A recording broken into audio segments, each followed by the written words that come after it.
Mr. Trump, good to see you again. Thank you.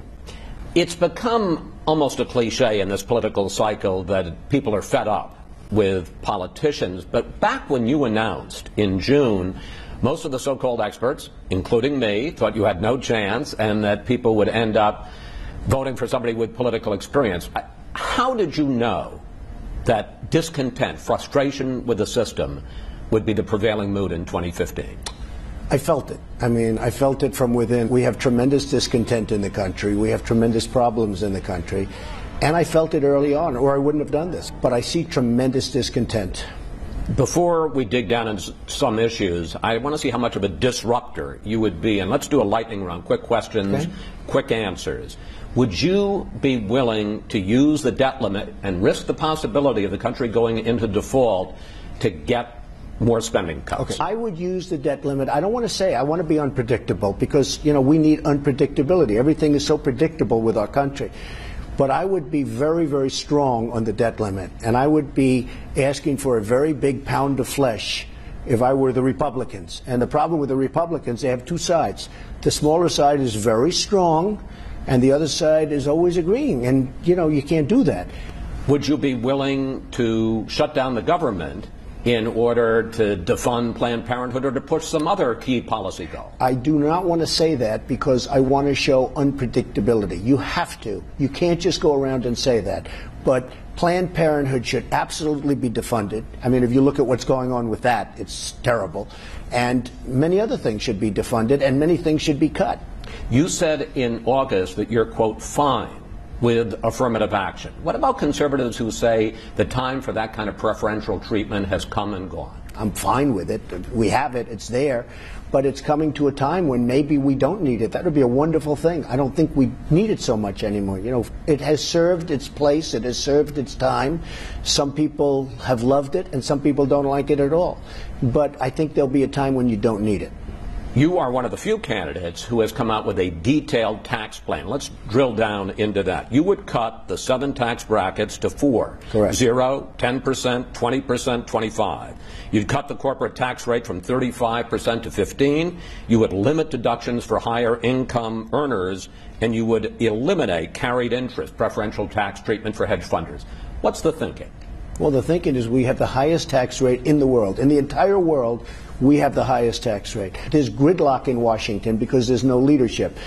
So what I'm doing is a large tax cut, especially for the middle class, and we're going to have a dynamic country. We're going to have dynamic economics, and it's going to be something really special, and people are going back to work. But there are two concerns. The Conservative Tax Foundation says that over 10 years you would add $10 trillion to the deficit. And there's also the question of who would benefit under your tax plan. The Tax Foundation says the middle class would see after-tax income increase 7.2%. The top 1% would see a spike of 21.6%. So between that and ending the estate tax, the Trump family and folks like you would make out great. The estate tax has been a disaster. First of all, it's double taxation. Some people could even say it's triple taxation. But how about the idea that you're going to blow a hole in the deficit and that the top 1% is going to make out a lot better? Well, they're going to make out better if the economy gets better. The economy is very sick. We're losing our jobs to China, to Japan, to every country. We're making horrible trade deals. We are losing jobs in this country. Hundreds and hundreds of thousands of jobs are being lost. And part of the reason is our taxes are so high in this country. I'm also cutting. You know, they don't talk about that, and I'm doing that in a different little policy segment that we're going to be announcing in 3 weeks. Spending. But we're going to be cutting tremendous amounts of money and waste and fraud and abuse.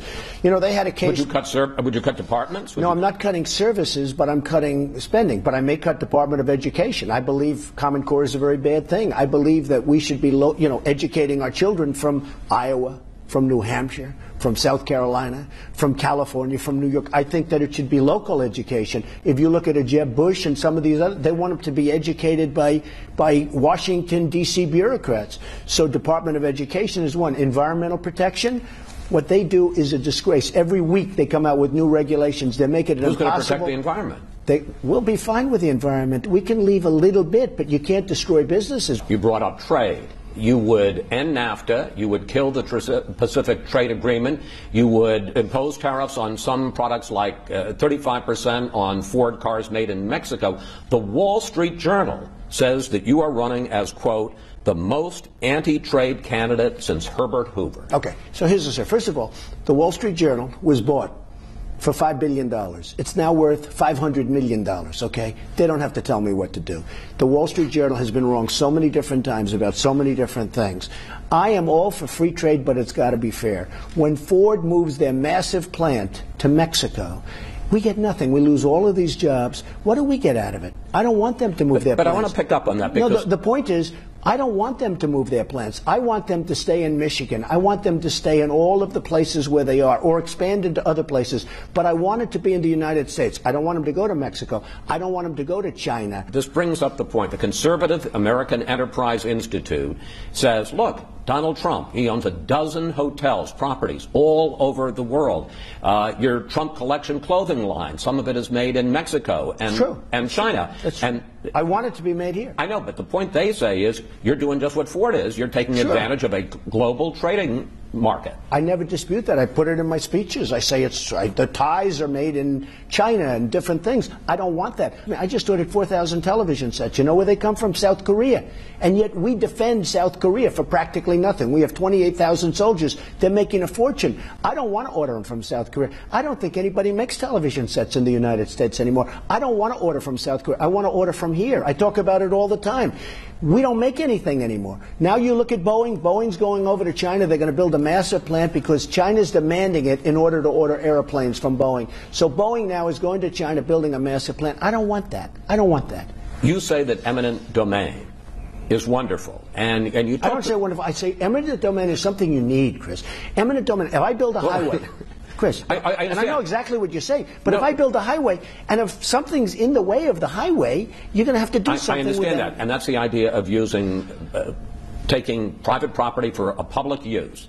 And by the way, the people get paid for it. Everyone thinks they don't get paid. They get paid a lot of money. But in the Kelo case, the big Supreme Court case in 2005, they took somebody's home, and they sold it and bought it, and then they sold it to private entrepreneurs, private developers, and that's the question. That's different. But that's the question I'm going to ask you. That's different. Do you support taking private property for private use? If somebody has a property in the middle of a 7,000 job factory, as an example, that's going to move into the town, but they need this one corner of his property, and it's going to provide 7,000 jobs in a community that's dying, of which we have many in this country, okay?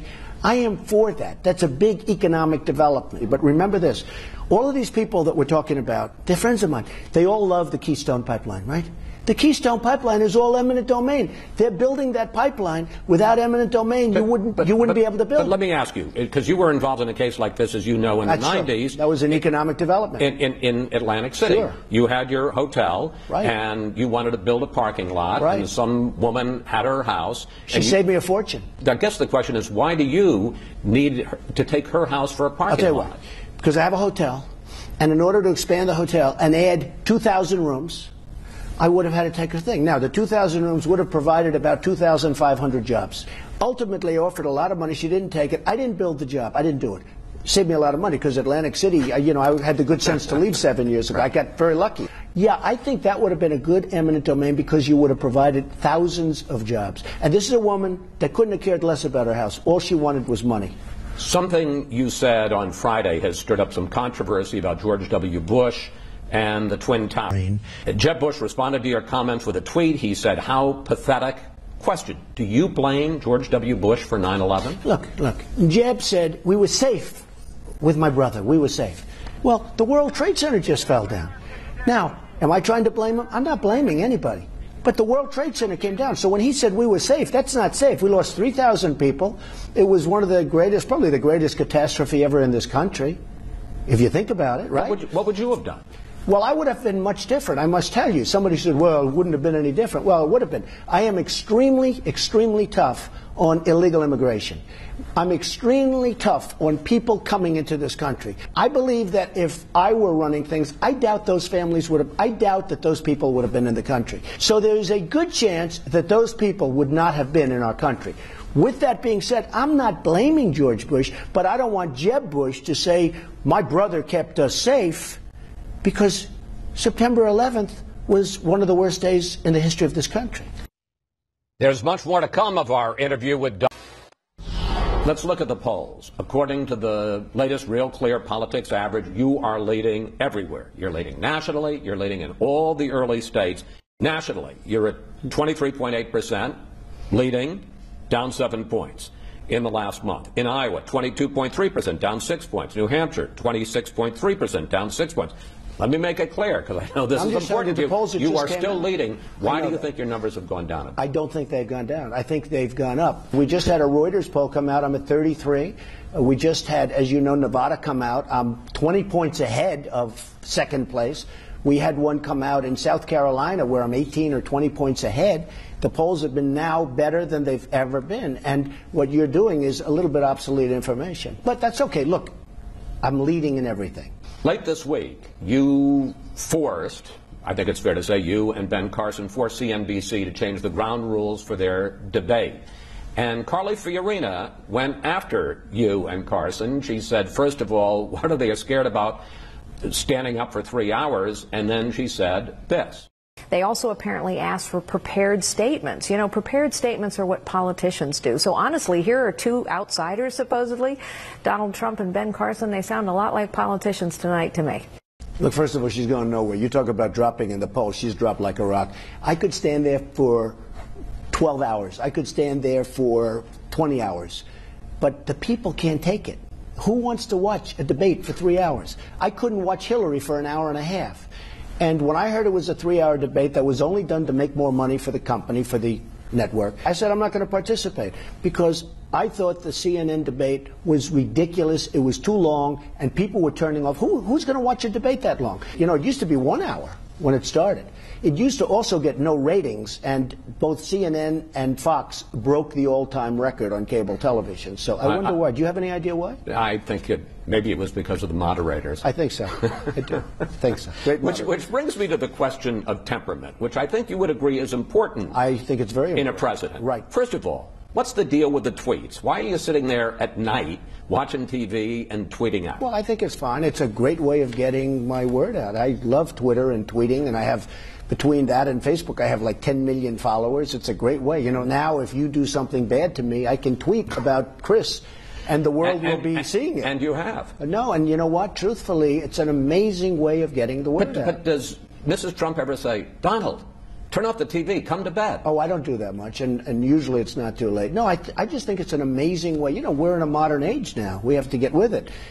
It's Twitter and Facebook and all of this stuff is, to me, I mean, it's, for some reason, I'm probably not the youngest person using it, but for some reason it works very well. I'm, you know, setting records. In fact, for the debate, you know, I'm talking about the Democrat debate, and they use Democratic. It's really Democrat. You know that, okay? They called it wrong. It's really the Democrat. But the Democrat debate, I picked up more followers by many times than anybody else. And there were those that said I won the debate because I picked up all the followers. But no, I think it's a great modern way of getting the word out. During the campaign, you have called Marco Rubio a puppet, Jeb Bush low energy, Rand Paul a lightweight, and just this week you called Bernie Sanders a maniac. And a communist. And a communist. Do you think that's presidential? Is Yes. that the way you would act in the White House? I'm running against a lot of people, and they come out and attack me very viciously, very viciously. I mean, Perry, I thought he was a nice guy. He was always a friend of mine. He had won campaign contributions. He was always very nice. All of a sudden, boom, I hit him very hard. I hit Rand Paul very hard. Look what happened to him. I'm a counterpuncher. I don't have a choice. If you look at what they say about me, it's terrible. I mean, they say terrible things about me. Bobby Jindal, you talk about lightweights. This guy's a real lightweight. And he hit me. I don't even know this man. And he hit me because, and they're not hitting me on fact, they're hitting me in order to try and pick up something in their polls. The thing I'm most honored about is every single person that went after me, including Jeb Bush, who's down, boom. Every single person that went after me has gone way down. And I'm very honored by that. And that's what the country needs. The country needs a leader that when the country gets hit, we're going to come out on top, not keep going down, because we're going down. Our country is going down. Then I want to bring up the subject, hear me out, of you and me. Okay. During the debate, I asked you a question about bankruptcies. Right. And you, I thought, gave a fine answer. First of all, these lenders aren't babies. These are the best answers. Then, for about a week, you go after me. You say, blood's pouring out of my eyes. You compare me unfavorably to my father. And I agree. He's one of a kind. Here's the question. You're running for president. I mean, we talked to Chris Christie about Bridgegate. We talked to Carly Fiorina about destroying a company. She destroyed her company. Okay, I guess the question is... No, it's not personal. Are you a little thin-skinned? No. I'm only thin-skinned when somebody says bad things that are false. For instance, if you hit me about something that's true, all right, the bankruptcy, I use that as a tool. I didn't ever file for bankruptcy. Out of hundreds and hundreds of deals, I've done it 4 times. I've used it 4 times. But it was just a question. No, I know, but the way it was phrased. The way it was phrased. I could see the eyes, okay? I don't even know what blood's coming out of my eyes. I've used it as a tool brilliantly.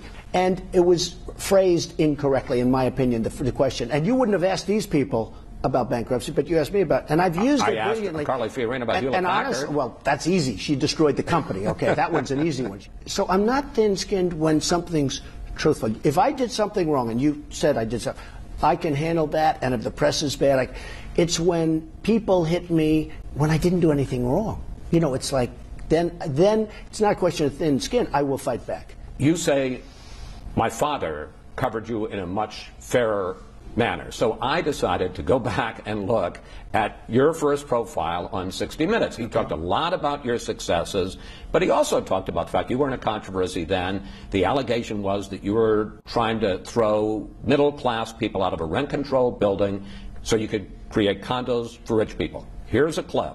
When they call you arrogant. First of all, well, I've been doing this for a long time.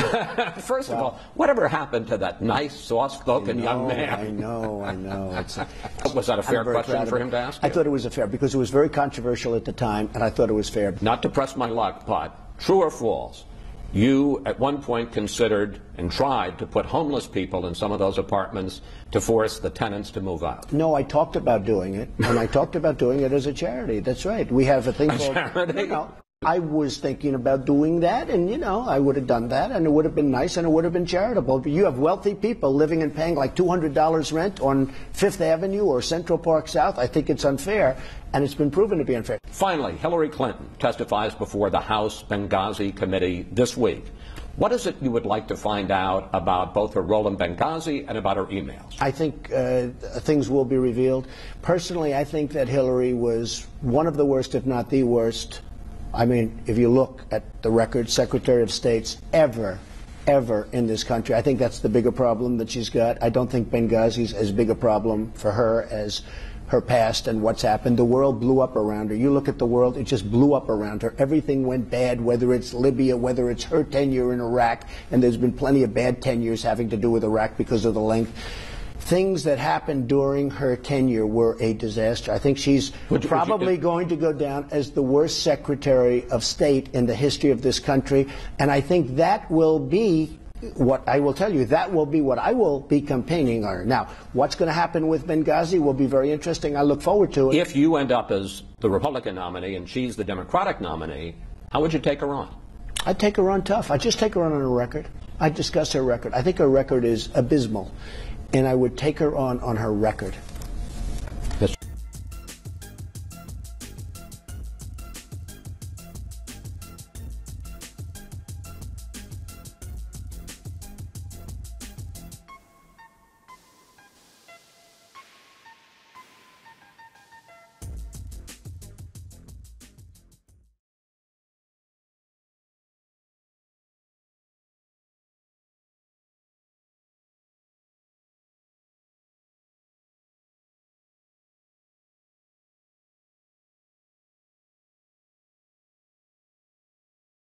Now, the ARB, after conducting, Madam Secretary, more than 100 interviews, identified specific employee and a specific employee at the State Department who denied these requests.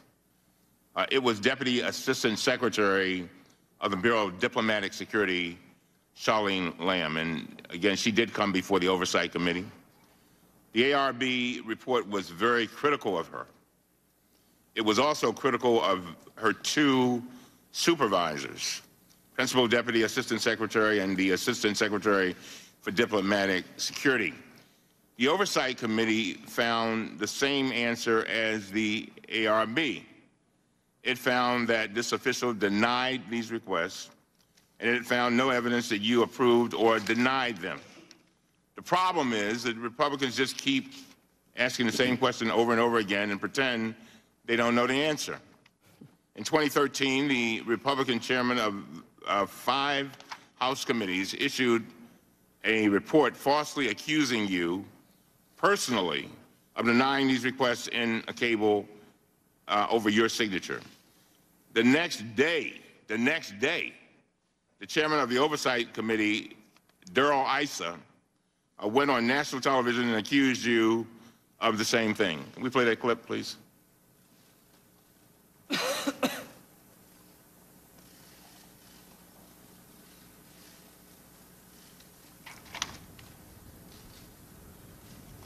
Secretary of State was just wrong. She said she did not participate in this, and yet only a few months before the attack, she outright denied security in her signature in a cable, April 2012. Do you remember that allegation, Madam Secretary? I do. Well, when the Washington Post fact checker examined this claim, they gave it 4 Pinocchios. They called it a whopper. It turns out that the Republicans had a copy of that cable, but they didn't tell the American people that your so-called signature was just a stamp that appeared on millions of cables from the State Department every single year. Is that right? That's correct. Now, Madam Secretary, my goal has always been to gather facts and to defend the truth, the whole truth and nothing but the truth. Last year, I asked our staff to compile an asked and answered database, and this specific issue was answered thoroughly. On Monday, we put out another report, and this issue was addressed yet again. But the Republicans want to keep this attack going, so they are now trying to argue that we have new emails that raise new questions. The truth is that we have reviewed these emails, and they don't contradict the previous conclusions. They confirm them. They corroborate them. We've reviewed emails from Ambassador Stevens, and they show that he asked Charlene Lamb for more security. Nothing we have obtained, not the new interviews or the new emails, changes the basic facts we have known for 3 years. Secretary Clinton, let me ask one final question, and please take as much time as you want to answer this. There's no evidence to support the Republican claims that you personally rejected security requests. So some have argued that since you knew the danger was increasing in Libya, you should have been in there making detailed decisions about whether there should be 5, 7, or even 9 security officers at any given post. Madam Secretary, I know you have answered over again. You might want to just elaborate and just I'll give you, I have 1 minute and 7 seconds. Well, thank you, Congressman. I think there has been some confusion, and I welcome the opportunity to try to clarify it to the best of my ability. With respect, as you rightly point out, the claims that were made about the cables, I think you have explained the fact, which is that it's the long-standing tradition of the State Department for cables from around the world to be sent to and sent from the State Department under the signature, over the signature of the Secretary of State. It's a stamp. It's just part of the tradition. There are millions of them, as you point out. They are sorted through and directed to the appropriate personnel. Very few of them ever come to my attention. None of them with respect to security regarding Benghazi did. Then the other point, which I thank you for raising so that perhaps I can speak to this one as well. There is, of course, information that we were obtaining about the increasingly dangerous environment in Libya, across the country, but in particular in eastern Libya. And we were aware of that, and we were certainly taking that into account. There was no actionable intelligence on September 11th or even before that date about any kind of planned attack on our compound in Benghazi. And there were a lot of debates, apparently, that went on within the security professionals about what to provide, because they did have to prioritize. The Accountability Review Board pointed that out. The State Department has historically, and certainly before this terrible incident, not had the amount of money that we thought would be necessary to do what was required to protect everyone. So, of course, there had to be priorities. And that was something that the security professionals dealt with. I think that both Admiral Mullen and Ambassador Pickering made it very clear that they thought that the high threat post should move to a higher level of scrutiny, and we had immediately moved to do that. Thank you. Thank the gentleman. The chair would now recognize the gentlelady from Indiana, Ms. Brooks. Good morning, Secretary Clinton. Morning. Thank you for being here today. In drawing on what you just said, that very few but no requests for Benghazi came to your attention, I'd like to show you something.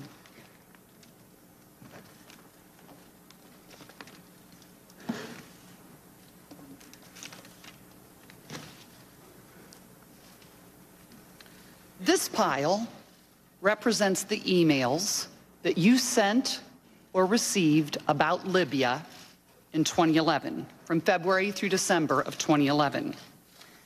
This pile represents the emails you sent or received from early 2012 until the day of the attack.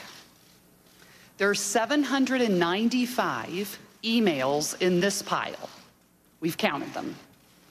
There are 67 emails in this pile in 2012. And I'm troubled by what I see here. And so my questions relate to these piles.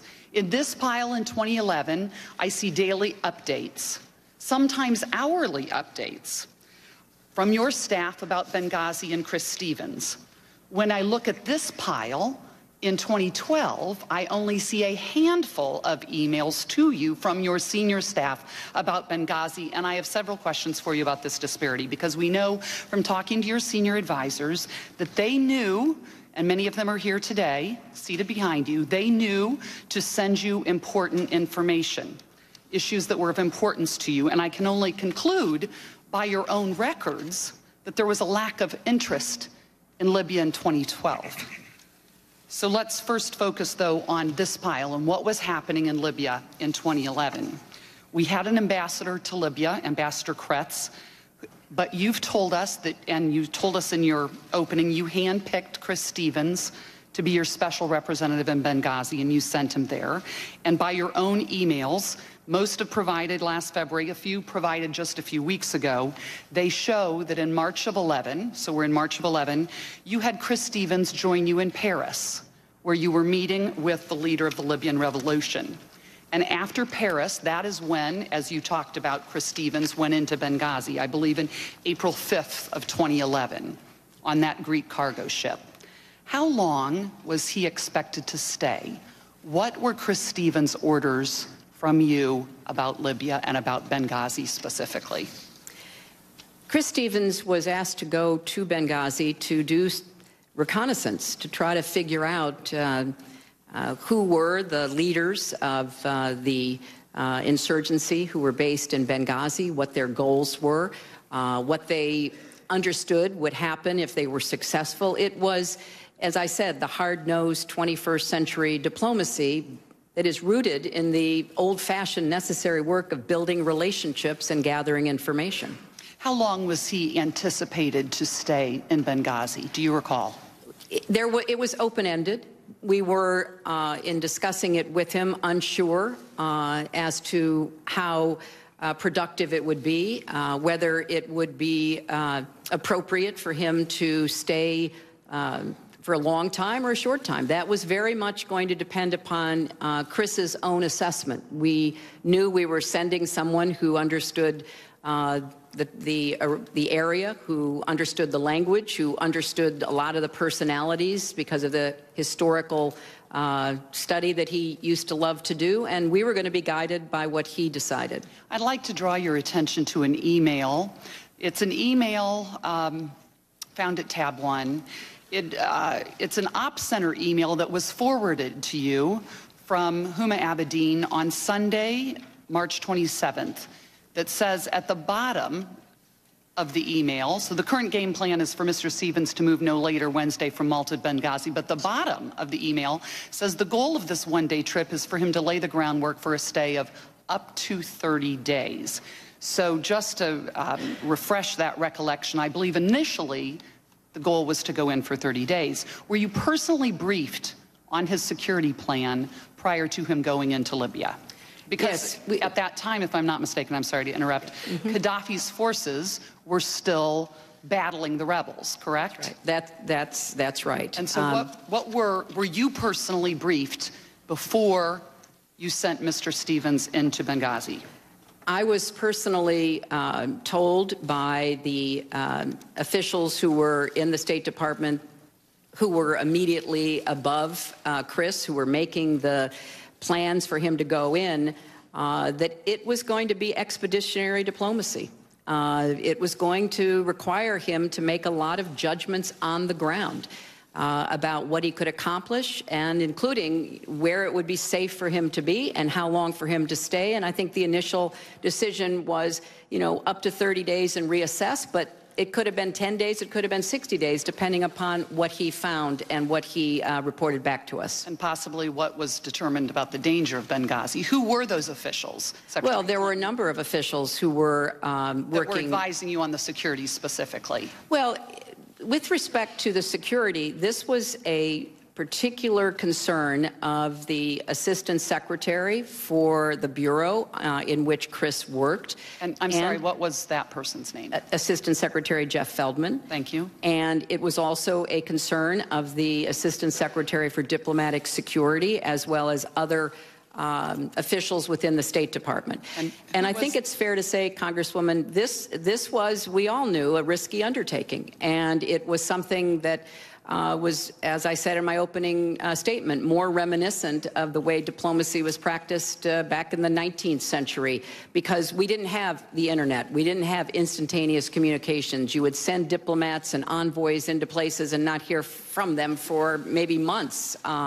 This was obviously not of that kind, but it was not that different in degree from what we had done before, and it was a risky undertaking and one which Chris volunteered for and was anxious to undertake. And it was so risky, I'd like to pull up another email from the Ops Center that was forwarded to you from Ms. Abedin on Sunday, April 10th. So he had been there about 5 days, and it indicates that the situation in Ajdabiya had worsened to the point where Stevens is considering departing from Benghazi.